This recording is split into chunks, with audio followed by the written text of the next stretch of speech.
الحمد لله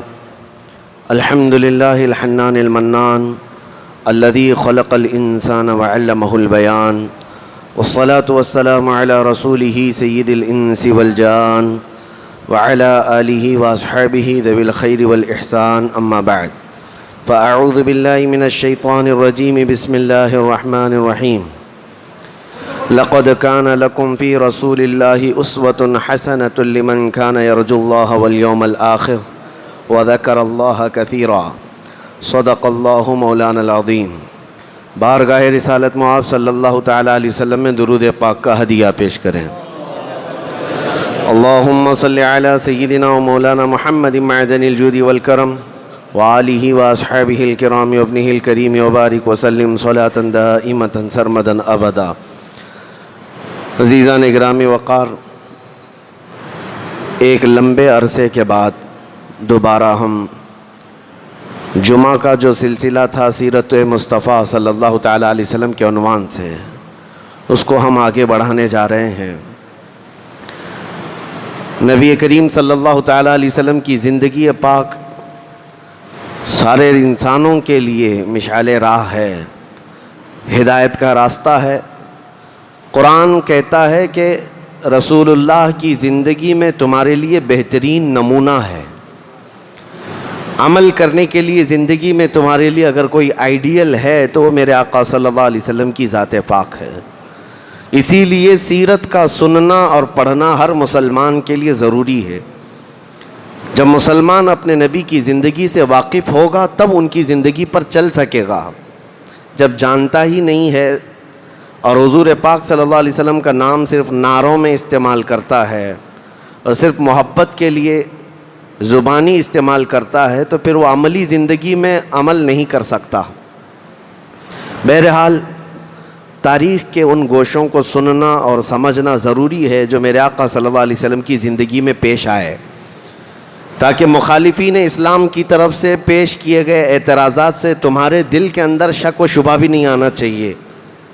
حضور کی ذات کو لے کر کے آج پوری دنیا میں جس طرح یہ کیچڑ اچھالنے کی کوشش کر رہے ہیں، حقیقت کیا ہے مسلمان کو خود کو پڑھا ہوا ہونا چاہیے۔ ہم سیرت کے بیان کو لے کر چل رہے تھے، 7ویں ہجری تک کا بیان میں نے آپ کے سامنے رکھا، جس میں جنگ خیبر تک ہوئی ہے۔ کئی جنگیں ہوئی ہیں مسلسل۔ 10 سال کے اندر حضور پاک صلی اللہ علیہ وسلم جو ہجرت کر کے مدینہ طیبہ تشریف لے گئے، اور 10 سال تک وہاں پر اتنی جنگیں ہوئیں کہ جن میں 17 جنگوں میں تو خود رسول پاک صلی اللہ علیہ وسلم تشریف لے گئے ہیں۔ 10 سال کے اندر 17 جنگیں، یعنی 6 مہینے کا بھی وقت نہیں ملتا ہوگا۔ اور اس کے علاوہ اور بہت ساری جنگیں ہوئیں جس میں حضور تشریف نہیں لے گئے، ان کی تعداد بہت زیادہ ہے۔ 10 سال کے اندر کی بات کر رہا ہوں۔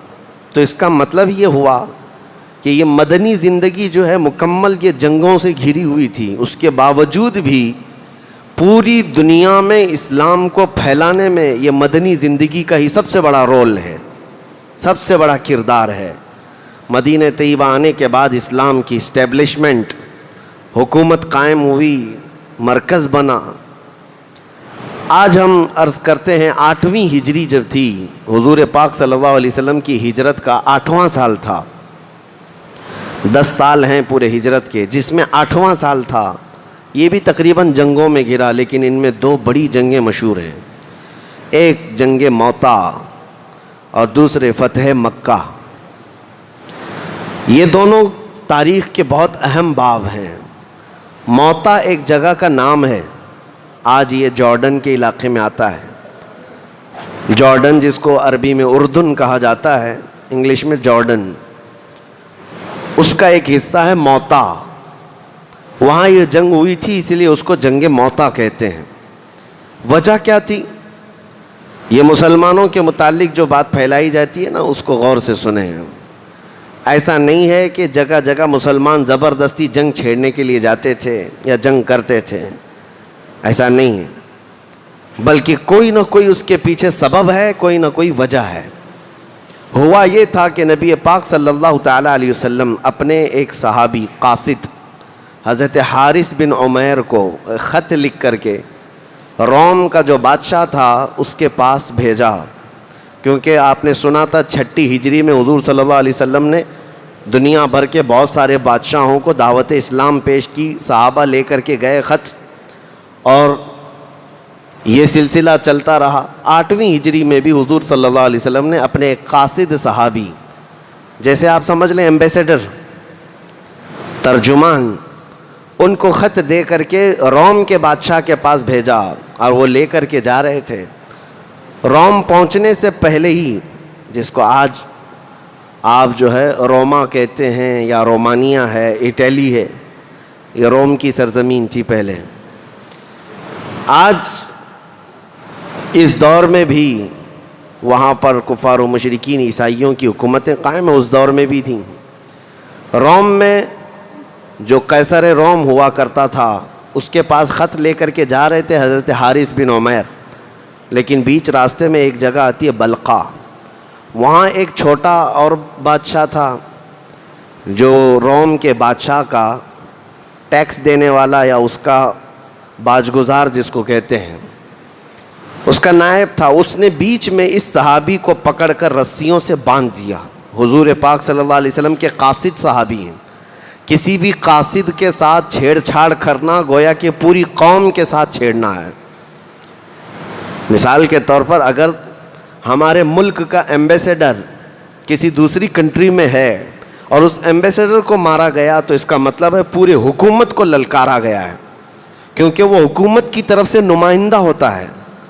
رسول پاک صلی اللہ علیہ وسلم کے صحابی کو اس بلقا کے بادشاہ نے رسیوں میں باندھا اور نہایت ہی بے دردی کے ساتھ اس صحابی کا قتل کیا۔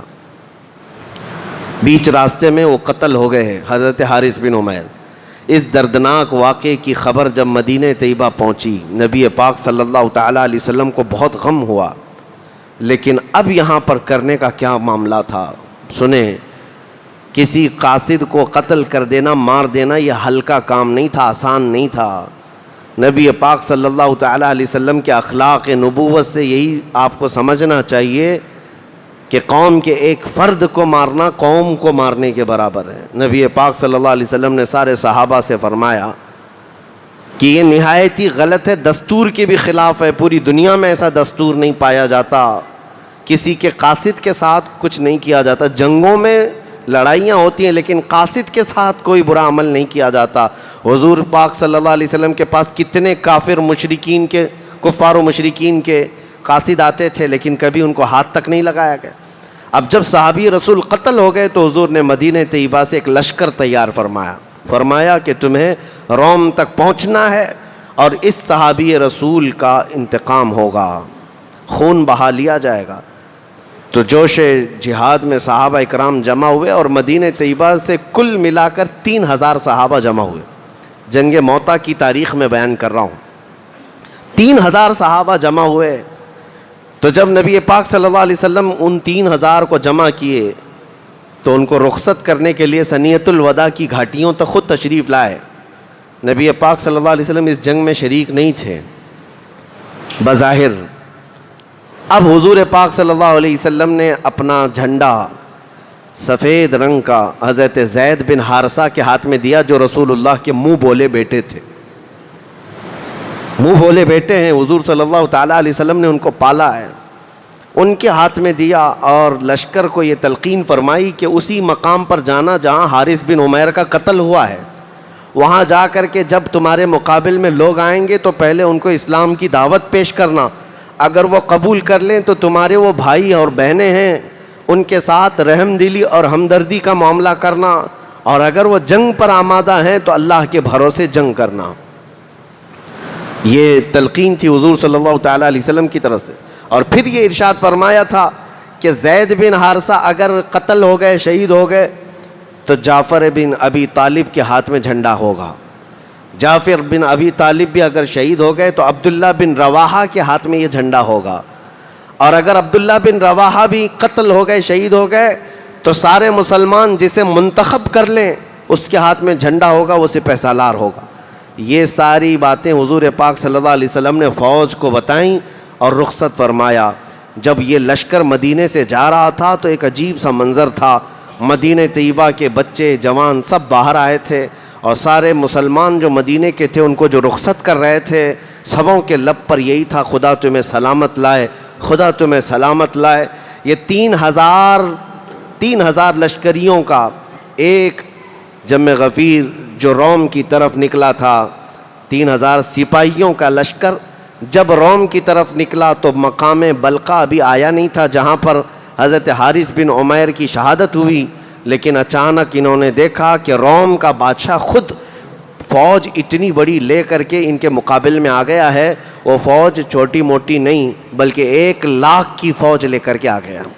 ادھر 3000 صحابہ تھے رسول اللہ کے، اور ان کے پورے خیال میں یہ نہیں تھا کہ اتنی بڑی فوج سامنے آنے والی ہے۔ اور جب روم کا وہ بادشاہ 1,00,000 کی فوج لے کر چل پڑا تو حضرت زید بن حارثہ کو یہ خبر دی گئی جو سپہ سالار تھے، تو لشکر میں یہ بات پھیل گئی تو سارے لوگ جمع ہوئے اور ایک جگہ پر پڑاؤ کر لیا اور کہا ہم اس واقعے کی خبر رسول اللہ صلی اللہ علیہ وسلم تک پہنچاتے ہیں، مدینہ طیبہ وہاں سے جو خبر آئے گی اس پر عمل کرتے ہیں۔ لیکن حضرت عبداللہ بن رواحہ ایک ایسے صحابی ہیں، انہوں نے آگے بڑھ کر کے کہا اللہ کے رسول نے ہمیں بھیج دیا ہے، رسول اللہ نے اپنا جھنڈا ہمارے ہاتھ میں دے کر کے بھیجا ہے۔ اے زید بن حارثہ، ہمارا مقصد نہ فتح حاصل کرنا ہے، ہمارا مقصد نہ مال غنیمت حاصل کرنا ہے، ہمارا مقصد تو شہادت حاصل کرنا ہے۔ وہ تو اس طرح سے بھی ہو جائے گی، شہادت ہے مطلوب و مقصود مومن، نہ مال غنیمت نہ کشور کشائی۔ حضرت عبداللہ بن رواحہ کی تقریر سے جتنے صحابہ تھے سب کے سب تیار ہوئے اور کہا 1,00,000 کیا اس سے زیادہ بھی آنے دیں، ہم یہاں سے اب پیچھے کی طرف واپس نہ جائیں گے۔ وہ کیسا مضبوط ایمان تھا جن 3000 صحابہ کی بات کر رہا ہوں۔ جنگ موطا میں صرف 3000 صحابہ ہیں اور 1,00,000 کی فوج آ رہی ہے، مقابلہ ہو سکتا ہے؟ کتنے گنا زیادہ ہے، کمپیریزن ہو ہی نہیں سکتا۔ اب یہ صحابہ اکرام آگے بڑھتے گئے، اچانک وہ فوج آ گئی 1,00,000 کی فوج۔ اب جب ان کا آمنا سامنا ہوا ایک میدان جہاں موطا کا علاقہ ہے وہاں پر یہ لوگ رک گئے۔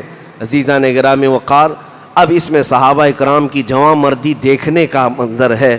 حضرت زید بن حارثہ جھنڈا لیے ہوئے تھے اور انہوں نے گھوڑے پر بیٹھ کر کے پوری 1,00,000 فوج کو مخاطب کر کے فرمایا کہ میں تمہیں اسلام کی دعوت دیتا ہوں، رسول اللہ صلی اللہ تعالیٰ علیہ وسلم کے دامن رحمت میں آنے کی دعوت دیتا ہوں۔ ان میں سے کسی کافر نے قبول نہیں کیا بلکہ تیروں سے اور تلواروں سے جواب دیا۔ جب وہاں سے تیر برسنے لگے حضرت زید بن حارثہ نے کہا کہ اب ان کے ساتھ جنگ کی شروعات ہوگی جیسے میرے آقا نے حکم فرمایا۔ یہ اتنے ہی صحابہ تھے اور رن ٹوٹ پڑا، یعنی پورے جنگ کا میدان گھماسان کا۔ یہ صحابہ اپنے گھوڑوں سے اتر کر پیادہ چلنے لگے اور ان فوج کے اتنے بڑے ٹکڑیوں میں داخل ہونے لگے۔ صحابہ کے اندر وہ جوش تھا، جب ظاہر سی بات ہے جس کو شہادت ہی حاصل کرنا ہو، جسے اللہ کا قرب ہی حاصل کرنا ہو، جان بچانے کی فکر ہی نہ ہو، تو پھر ان کو کوئی طاقت روک بھی نہیں سکتی۔ یہ رسول اللہ صلی اللہ علیہ وسلم کے پروانے ایسے ٹوٹ پڑے کہ اس فوج میں پہلے تو ایسی کہ زرق برق وردیاں تھیں، وہ ہتھیاروں سے لیس فوج تھی، روم کی بڑی مضبوط فوج۔ حضرت زید بن حارثہ جیسے ہی آگے گئے ان کو نہایت ہی بے دردی کے ساتھ رومی فوج نے قتل کر ڈالا۔ حضرت زید بن حارثہ یہ رسول اللہ صلی اللہ علیہ وسلم کے منہ بولے بیٹے ہیں، وہ میدان جنگ میں شہید ہو گئے۔ اتنا تیروں سے برچھیوں سے انہیں زخمی کر دیا گیا تھا کہ وہ اٹھ نہ سکے، اور ان کے گرنے سے پہلے ہی حضرت جعفر بن ابی طالب اپنے ہاتھ میں جھنڈا لے لی۔ یہ جعفر بن ابی طالب کون ہے؟ یہ مولا علی کرم اللہ وجہہ الکریم کے سگے بھائی ہیں، حیدر کرار کے بھائی ہیں، رسول اللہ صلی اللہ تعالیٰ علیہ وسلم کے چچیرے بھائی ہیں۔ انہوں نے ہاتھ میں جھنڈا لے لیا اور آگے بڑھتے رہے، اور جیسے ہی انہوں نے ایک نعرہ دیا اپنی فوج میں اور جوش آیا۔ حضرت جعفر طیار آگے بڑھے ہی تھے کہ رومی فوجیوں نے حضرت جعفر بن ابی طالب کو بیچ میں سے ایسا کاٹ دیا کہ ان کا جسم آدھا آدھا ہو گیا۔ حضرت جعفر بن ابی طالب 2 ٹکڑوں میں شہید ہو گئے، اور اس سے پہلے ان کے اوپر اتنے تیر مارے گئے تھے کہ صحابہ کہتے ہیں، بخاری شریف کی حدیث ہے، جب حضرت جعفر بن ابی طالب کی لاش زمین پر گری تھی تو ہم نے ان کے جسم کو اٹھایا اور گنا تھا تو ٹوٹل 90 زخم ان کے جسم میں موجود تھے، 90 تیر لگے ہوئے تھے۔ 90 تیر لگنے کے بعد ان کے دونوں ہاتھ کاٹ دیے گئے تھے۔ حضرت جعفر کے دونوں ہاتھ کاٹ دیے گئے تھے کیونکہ انہوں نے جھنڈا سنبھالا ہوا تھا، علم سنبھالا ہوا تھا. جھنڈا گر جانے کا مطلب ہے کہ مسلمانوں کا وقار، ان کی عزت گر گئی. لیکن حضرت جعفر بن ابی طالب نے جب ایک ہاتھ کاٹا گیا تو بائیں ہاتھ سے جھنڈا سنبھالا، دوسرا ہاتھ کاٹا گیا تو آپ نے منہ میں جھنڈے کو پکڑا تھا، اور فوراً ہی حضرت عبداللہ بن رواحہ نے جھنڈا تھام لیا. جب حضرت جعفر بن ابی طالب کی لاش زمین پر آ گری، 2 صحابہ شہید ہوئے جو سپہ سالار تھے، تیسرے عبداللہ بن رواحہ تھے. یہ جنگ اتنی گھمسان کی ہے، اس کو بیان کرنا بہت آسان نہیں ہے. جنگ موتا ہے، ایک طرف 1 لاکھ کی دندناتی ہوئی فوج اور دوسری طرف 3000 صحابہ جو چل کر کے مدینے سے اتنی دور آئے ہیں. جارڈن کا علاقہ 1000 کلومیٹر سے زیادہ کا فاصلہ ہے مدینہ طیبہ سے. جارڈن جنگ موتا جہاں ہوئی ہے، حضرت عبداللہ بن رواحہ جیسی میدان میں اترے، ان کے سگے بھائی ہیں میدان میں، وہ کہتے ہیں ہمیں معلوم تھا کہ اس فوج میں کھانے پینے کی بھی قلت ایسی تھی کہ آج میرے بھائی عبداللہ بن رواحہ جھنڈا تو اٹھائے ہیں لیکن پچھلے 2 دنوں سے ان کی حلق میں ایک لقمہ بھی نہیں گیا ہے. انہوں نے بھنے ہوئے گوشت کا ایک ٹکڑا اپنے پاس سنبھالا ہوا تھا. وہ حضرت عبداللہ بن رواحہ کے پاس آئے، کہا آپ جھنڈا اٹھائے ہیں، بڑی ذمہ داری ہے، تھوڑا کچھ کھا لیں. حضرت عبداللہ بن رواحہ ابھی کھانے کے لیے منہ میں لگائے تھے کہ تیر اتنے آپ کے اوپر آ گئے کہ آپ کا منہ پورا چھلنی ہو گیا، چہرہ بھی. اٹھ پڑے اور فوج کو لے کر کے آگے نکل پڑے. زیادہ دیر تک آگے نہ جا سکے، حضرت عبداللہ بن رواحہ بھی میدان میں شہید کر دیے گئے. یہ 3 سپہ سالار صحابہ ہیں رسول اللہ کے، اس میدان موتا میں نہایت ہی بے دردی کے ساتھ قتل کیے گئے، شہید کیے گئے ہیں. اب مسلمانوں میں جو بچے ہوئے صحابہ تھے 3000 کی تعداد ہے، ایک عجیب سی کشمکش تھی کہ ہمارا سپہ سالار کون ہے، ہم کس کو جھنڈا دیں گے. یہ پہلا موقع تھا صحابہ اکرام نے آپس میں منتخب کیا اور سبوں کی زبان سے ایک نعرہ تھا کہ آپ جھنڈا اگر کسی کے ہاتھ میں دیں گے تو وہ خالد بن ولید کے ہاتھ میں ہوگا. یہ سیف اللہ المسلول، حضرت خالد بن ولید کے ہاتھ میں جھنڈا آیا. اور اس کے بعد حضرت خالد بن ولید جب میدان میں اترے ہیں، تاریخ میں آج بھی یہ رقم ہے، اس جنگ موتا میں 9 تلواریں آپ کے ہاتھ سے ٹوٹی تھیں. ایک تلوار ٹوٹتی دوسری اٹھاتے. ان کی تلوار کا وزن 35 کلو کا ہوا کرتا تھا، کوئی 40 کلو کا بھالا ہوا کرتا تھا. یہ تلواریں ٹوٹنے کا مطلب ہے کوئی بلہ اور بیٹ نہیں ہے. تلواریں حضرت خالد بن ولید کے ہاتھ سے 9 تلواریں ٹوٹیں.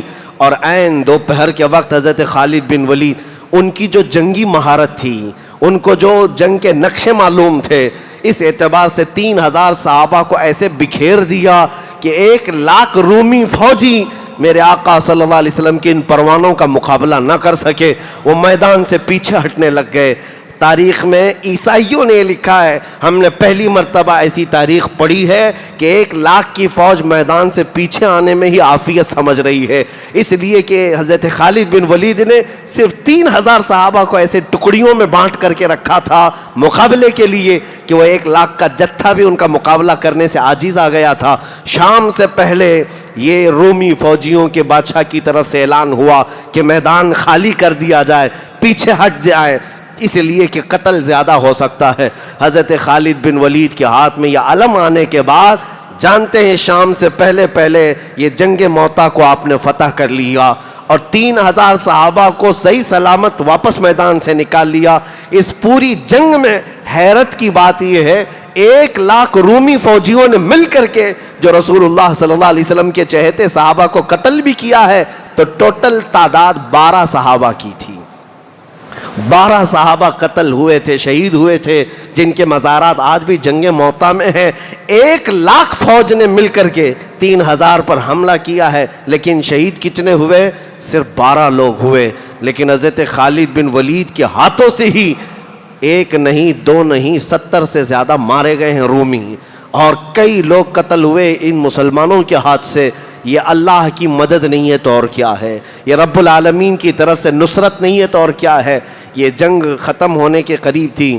اب یہاں پر ایک عجیب بات میں آپ کو بتاؤں. جس دن جنگ ہو رہی ہے رسول پاک صلی اللہ تعالیٰ علیہ وسلم مدینہ طیبہ میں موجود ہیں. اس حدیث کو بخاری شریف میں بیان کیا گیا ہے.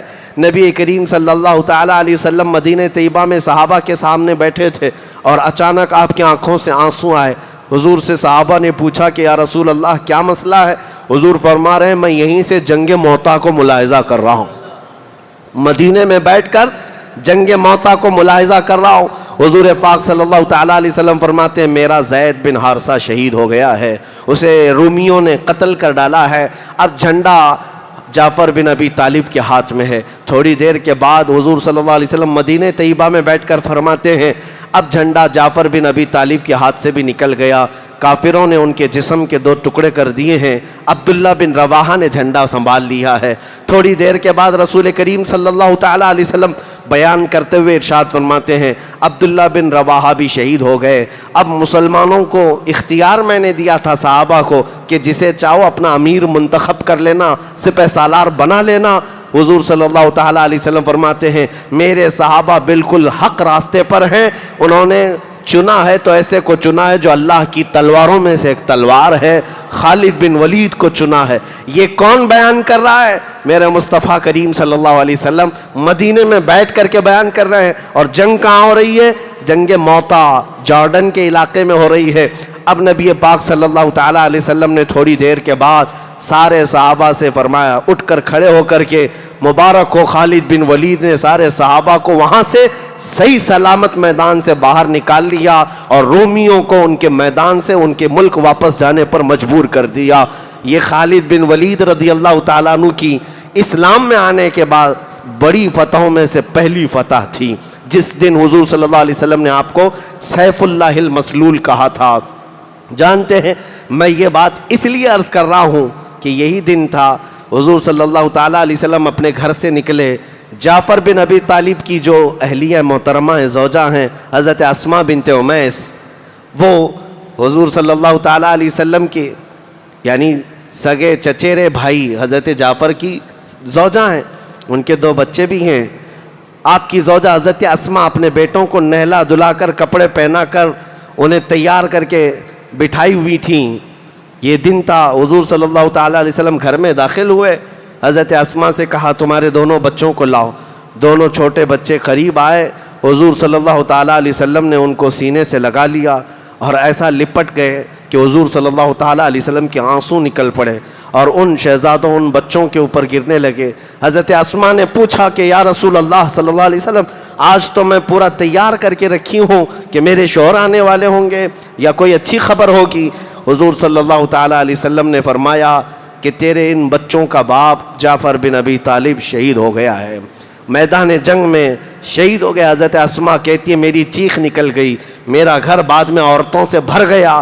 رسول کریم صلی اللہ تعالیٰ علیہ وسلم اپنے گھر سے حضرت جعفر کے گھر کھانا بھیجتے رہے۔ عزیزان گرامی وقار، یہ باتیں ہو گئی، مہینہ گزرنے کو آ گیا۔ جنگ موتا کے وہ صحابہ وہاں سے واپس پلٹ کر کے مدینے آ رہے ہیں۔ جب مدینے آئے تو جنگ ختم ہو کر کے تقریباً مہینہ گزرنے کو تھا۔ وہ سارے صحابہ کی جماعت جب مدینہ طیبہ آئی، حضور صلی اللہ تعالیٰ علیہ وسلم کو خبر ملی تو پورے مدینے والے رسول اللہ صلی اللہ علیہ وسلم کے ساتھ چل پڑے۔ اس میں بچے بھی تھے، جوان بھی تھے۔ حضرت خالد بن ولید اور بچی ہوئی فوج کا استقبال کرنے کے لیے جب سارے صحابہ مدینے سے باہر آئے، ان صحابہ کا شاندار استقبال کیا گیا، مدینے میں لایا گیا۔ اب اس میں ایک صحابی حضرت یعلا، وہ کہتے ہیں کہ میں بڑھ کر کے حضور صلی اللہ علیہ وسلم کے قدموں میں گرا، حضور نے اٹھا لیا اور کہتے ہیں میرا دل بھر آیا تھا کہ میں جنگ کے حالات بتا دوں کہ میں نے کیا کیا دیکھا ہے جنگ موتا میں، کون کون شہید ہوئے، سب خبریں دے دوں۔ رسول کریم صلی اللہ علیہ وسلم نے بازوؤں سے پکڑ کر اٹھایا اور فرمایا یعلا تم بیان کرو گے جنگ موتا کو یا مجھ سے سنو گے؟ حضرت یعلا کہتے ہیں یا رسول اللہ صلی اللہ علیہ وسلم یہ ادنا غلام آپ سے ہی جنگ موتا کی خبر سننا چاہتا ہے۔ حضور صلی اللہ تعالیٰ علیہ وسلم نے پھر شروع سے لے کر اخیر تک جنگ موتا کا جو حال تھا دوبارہ ان فوجیوں کے سامنے بیان کیا۔ وہ ایک لخت چیخ کر کہنے لگے قسم اس رب ذوالجلال کی جس نے حق کے ساتھ آپ کو رسول بنا کر بھیجا ہے۔ عزیزان گرامی وقار، یہ عقیدہ صرف بریلویوں کا نہیں ہے، یہ عقیدہ تو صحابہ کرام کا بھی تھا کہ اگر میدان جنگ میں ہم تلوار اٹھائے ہوں، رسول اللہ مدینے میں بیٹھ کر کے بھی اس کا مشاہدہ کر رہے ہیں۔ اسی لیے ہم یہ کہتے ہیں ہم یہاں سے پکارے وہ وہاں سے سنے، مصطفیٰ کی سماعت پہ لاکھوں سلام۔ حضور پاک صلی اللہ تعالیٰ علیہ وسلم کی نظروں سے چھپاؤ کوئی، اور کوئی غیب کیا تم سے نہاں ہو بھلا، جب نہ خدا ہی چھپا تم پہ کروڑوں درود۔ نبی کریم صلی اللہ تعالیٰ علیہ وسلم جنگ موتا کی خبریں دیتے رہے۔ اس پوری جنگ کو میں نے جو بیان کیا، حضرت خالد بن ولید رضی اللہ تعالیٰ عنہ کی سپہ سالاری میں فتح کے ساتھ واپس لوٹایا گیا۔ دو اہم باتیں، وقت کی بڑی قلت ہے ورنہ آج کے دن ہمیں فتح مکہ کو بھی بیان کرنا تھا، کیونکہ 8ویں ہجری وہ ہے جس میں فتح مکہ کا عظیم دن آیا ہے۔ رسول کریم صلی اللہ تعالیٰ علیہ وسلم پورے 8 سال کے بعد دوبارہ مکہ میں نہایتی شان کے ساتھ اجلال فرمایا تھا، مکہ میں داخل ہوئے تھے 10,000 صحابہ کے ساتھ، نہ جنگ تھی، نہ جدال، نہ قتل و قتال، اس کو بھی بیان ہونا تھا۔ فتح مکہ کو اللہ نے اگر موقع عطا کیا، زندگی عطا کی تو اگلے سیشن میں انشاءاللہ عرض کریں گے۔ لیکن اس جنگ موتا کی 2 چیزیں اہم ہیں۔ پہلی چیز، ہمیشہ یہ بات ذہن میں رکھو کہ جنگ موتا ہوئی کیوں؟ 3,000 صحابہ 1,00,000 کی فوج سے لڑنے کے لیے گئے کیوں؟ سبب صرف اتنا تھا، رسول اللہ کے ایک قاصد کو ان ظالموں نے قتل کر دیا تھا۔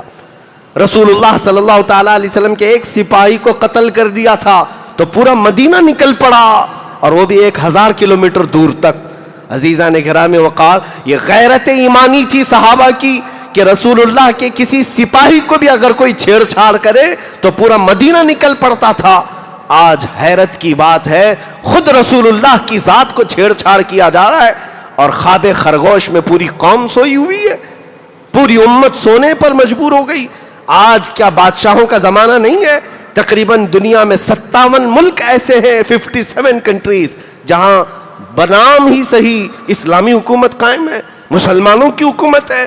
کیا ان میں سے کبھی کوئی اس طرح کی مذمت آتی کہ رسول اللہ صلی اللہ تعالیٰ علیہ وسلم کی ذات کے ساتھ اگر کسی نے کھلواڑ کیا، چھیڑ چھاڑ کیا تو ہماری پوری قوم باہر آ سکتی ہے، ہم آپ کا مقابلہ کرنے کو تیار ہوں گے؟ یہ سارا سسٹم ہی ختم کیا گیا، اسی لیے ہم ان کو نہ بادشاہ مانتے ہیں، نہ ان کی حکومت اسلامی حکومت قرار دی جا سکتی ہے۔ اسلامی حکومت تو وہ ہے جہاں رسول اللہ صلی اللہ تعالیٰ علیہ وسلم کی عظمت کے لیے ہر کوئی اپنی جان دینے کے لیے بھی تیار ہو، وہ حقیقی اسلامی حکومت ہوتی ہے۔ آج کی یہ حالت ہے۔ وہ دور تھا کہ ایک سپاہی کا قتل صحابہ برداشت نہیں کر سکتے، اور خود رسول اللہ صلی اللہ علیہ وسلم نے صحابہ کو بھیجا تھا۔ انہوں نے یہ نہیں دیکھا کہ 1,00,000 کی فوج رومیوں کی ہمارے سامنے ہے، انہوں نے یہ نہیں دیکھا کہ روم کی بادشاہت ہمارے مقابل میں آئی ہے، کچھ نہیں دیکھا، بلکہ وہ صحابہ تو یہ کہتے تھے نہ ہمیں فتح مقصود ہے، نہ مال غنیمت مقصد ہے ہمارا تو مقصد شہادت حاصل کرنا ہے، اور وہ نکل پڑتے۔ اور یہی ان کا عزم تھا جو دنیا کو خوف زدہ کیا ہوا تھا۔ جانتے ہو تقریباً 1000 سال ایسے گزرے ہیں کہ دنیا حضور صلی اللہ تعالیٰ علیہ وسلم کی طرف انگلی اٹھانے سے بھی ڈرتی تھی۔ ان کو پتا تھا کہ رسول اللہ صلی اللہ علیہ وسلم کا مقام تو بہت دور ہے، ان کے کسی غلام کے ساتھ چھیڑ چھاڑ کرنے پر بھی یہ جہاد پر اتر آتے ہیں۔ آپ کو پتا ہے ہندوستان میں سب سے پہلی جنگ جو ہوئی ہے، مسلمانوں کا جو دخول ہوا فوج کے ساتھ، وہ محمد بن قاسم کی فوج تھی۔ 10,000 کی فوج سندھ کے علاقے سے آئی تھی سب سے پہلے۔ وہ وجہ کیا تھی؟ کیا یہاں لوٹ مار کرنے آئے تھے، لوگوں کو قتل کرنے آئے تھے؟ نہیں، راجہ دابر سنگھ جس نے چند مسلمان عورتوں کو، اس کے گنڈوں نے جو حج پر جا رہی تھیں عورتیں، ان عورتوں کو گرفتار کر کے ان کی عزت لوٹ کر کے، ان کا مال لوٹ کر کے ان کو قیدی بنایا تھا۔ تو ان عورتوں کی طرف سے جو حالات دیکھا تھا، کسی نے جا کر خلیفہ وقت کے سامنے یہ بات بیان کی تھی، تو محمد بن قاسم 19 سال کا جوان تھا، 19 سال کا جوان تھا، 10,000 کا لشکر لے کر کے ہندوستان چلا آیا، صرف اپنی بہنوں کی عزت واپس لینے کے لیے۔ اپنی بہنوں کے اوپر اگر کسی نے خراب نظر ڈالی ہے تو وہ لشکر لے کر آیا، اور ایسا نہیں کہ سیدھا قتل و غارت شروع کیا۔ پہلے راجہ دابر سنگھ کو کہا بھی کہ جن مقدس عورتوں کو تم نے گرفتار کیا جو حج پر جا رہی تھیں، انہیں آزاد کرو، اور جنہوں نے ان کے ساتھ کھلواڑ کیا ان کو سزا دو۔ لیکن اس کو گھمنڈ سے چور تھا وہ بادشاہ راجہ، اس نے کہا کہ ایک چھوٹا بچہ مجھے للکار رہا ہے، تمہاری بات پر تو نہ میں عورتوں کو چھوڑوں گا، نہ میرے سپاہیوں کو سزا دوں گا۔ تو پھر محمد بن قاسم نے کہا چلو راجہ دابر سنگھ اس چھوٹے بچے سے اب مقابلے کے لیے تیار ہو جاؤ. 3 دن کی جنگ ہوئی تھی, یہ پہلی جنگ ہے. محمد بن قاسم نے ایسی جنگ لڑی تھی کہ راجہ دابر سنگھ کی پوری فوج ختم ہو گئی اور اس کا دور ہی ختم ہو گیا. خود راجہ دابر سنگھ قیدی بن کر کے گرفتار ہو کر آیا. محمد بن قاسم کی یہ تاریخ آج بھی ہندو پنڈتوں کی طرف سے لکھی ہوئی تاریخ میں بھی موجود ہے, اور انہوں نے اقرار کیا کہ ایک نوجوان آیا تھا جو عورتوں کی عزت کے لیے عرب سے نکل کر کے یہاں آ گیا تھا, اور یہاں کے علاقے کے لوگوں نے اسے سلام بھی کیا اور اس کے عدل و مساوات کو اور اس کے انصاف کو سلام کیا تھا. عزیزان گرامی وقار, آج ہمیں ہو کیا گیا ہے؟ ہم تو نکڑوں پر بیٹھ کر کے اپنی بہنوں کی عزت لوٹتے ہوئے ویڈیوز دیکھ دیکھ کر کے شیئر کرتے رہتے ہیں. حالات اس قدر گمبھیر ہو گئے, جگہ جگہ کے تھک چکے ہیں تمہیں یہ ہنگامے. نشاط لذت خواب گراں بدل ڈالو. فلسطین کے بچے آج چیختے رہتے ہیں لیکن حکومتیں خواب خرگوش میں ہیں. آج وہ رسول اللہ کے صحابہ کا دور تھا, ایک صحابی کا قتل ہو جاتا 1000 کلومیٹر دور, پورا مدینہ مقابلے کے لیے چلا جاتا. آج ملک شام کے 50 لاکھ لوگوں کو بے گھر کر دیا گیا ہے, 10 لاکھ بچے مر چکے. عراق میں حالت یہ ہے, پچھلے 20 سالوں سے لوگوں کے گھروں میں جنازہ اٹھانے کے لیے لوگ نہیں ہوتے. پورے کھیلنے کے میدان جو فٹ بال کے میدان تھے وہ قبروں سے بھر گئے ہیں. 10 سال کے اندر قبروں سے میدان بھر گئے. یہ موت کا تماشا عام کر دیا گیا, لیکن صرف اور صرف ٹارگٹ مسلمانوں کے ملکوں میں ہے. عزیزان گرامی, یورپ اپنی ترقیوں میں موج مستی کر رہا ہے. امریکہ اور رشیا اور یورپ اور UK یہ سب اپنی عیاشیوں میں مست ہیں, لیکن اگر تکلیفیں کوئی جھیل رہا ہے تو یہ اسلامی ممالک ہیں. اس کی وجہ صرف یہ ہے, ایک نکتے میں بیان کر کے ختم کرتا ہوں. ان کے جو ہم غلام تھے خلق کے پیشوا رہے, ان سے پھرے جہاں پھرا پھر آئی کمی وقار میں. بات صرف اتنی ہے, جب تک تمہارے اندر جذبہ اور احساس تھا کہ ہم سب کی ڈور رسول اللہ کے قدموں سے بندھی ہے, تو تمہارے اندر ایمان بھی مضبوط تھا اور اللہ کی مدد بھی آتی تھی. آج بس اتنا ہی عزم کرو کہ ہمیں سیرت مصطفیٰ سے یہ درس لینا ہے کہ پورے مومنین ایک جسم کی طرح ہیں. ایک عضو کو تکلیف ہو تو پورے جسم میں تکلیف ہونا چاہیے. اللہ کریم امت مسلمہ پر رحم فرمائے, میرے آقا کی امت پر اللہ کرم فرمائے, ہمارا کھویا ہوا وقار اور ہماری کھوئی ہوئی عزت ہمیں واپس عطا فرمائے. مولا کریم تیرے حبیب پاک کی اس بھولی بھالی امت کو غیب سے تو اصلاح کرنے والا قائد عطا فرما. ہماری جماعت میں صلاح الدین پیدا فرما, ہماری جماعت میں خالد بن ولید کا جانشین عطا فرما. تیرے حبیب پاک کے سچے فدائی اور شہدائی ہمیں عطا فرما. وآخر دعوانا ان الحمدللہ رب العالمین. السلام علیکم.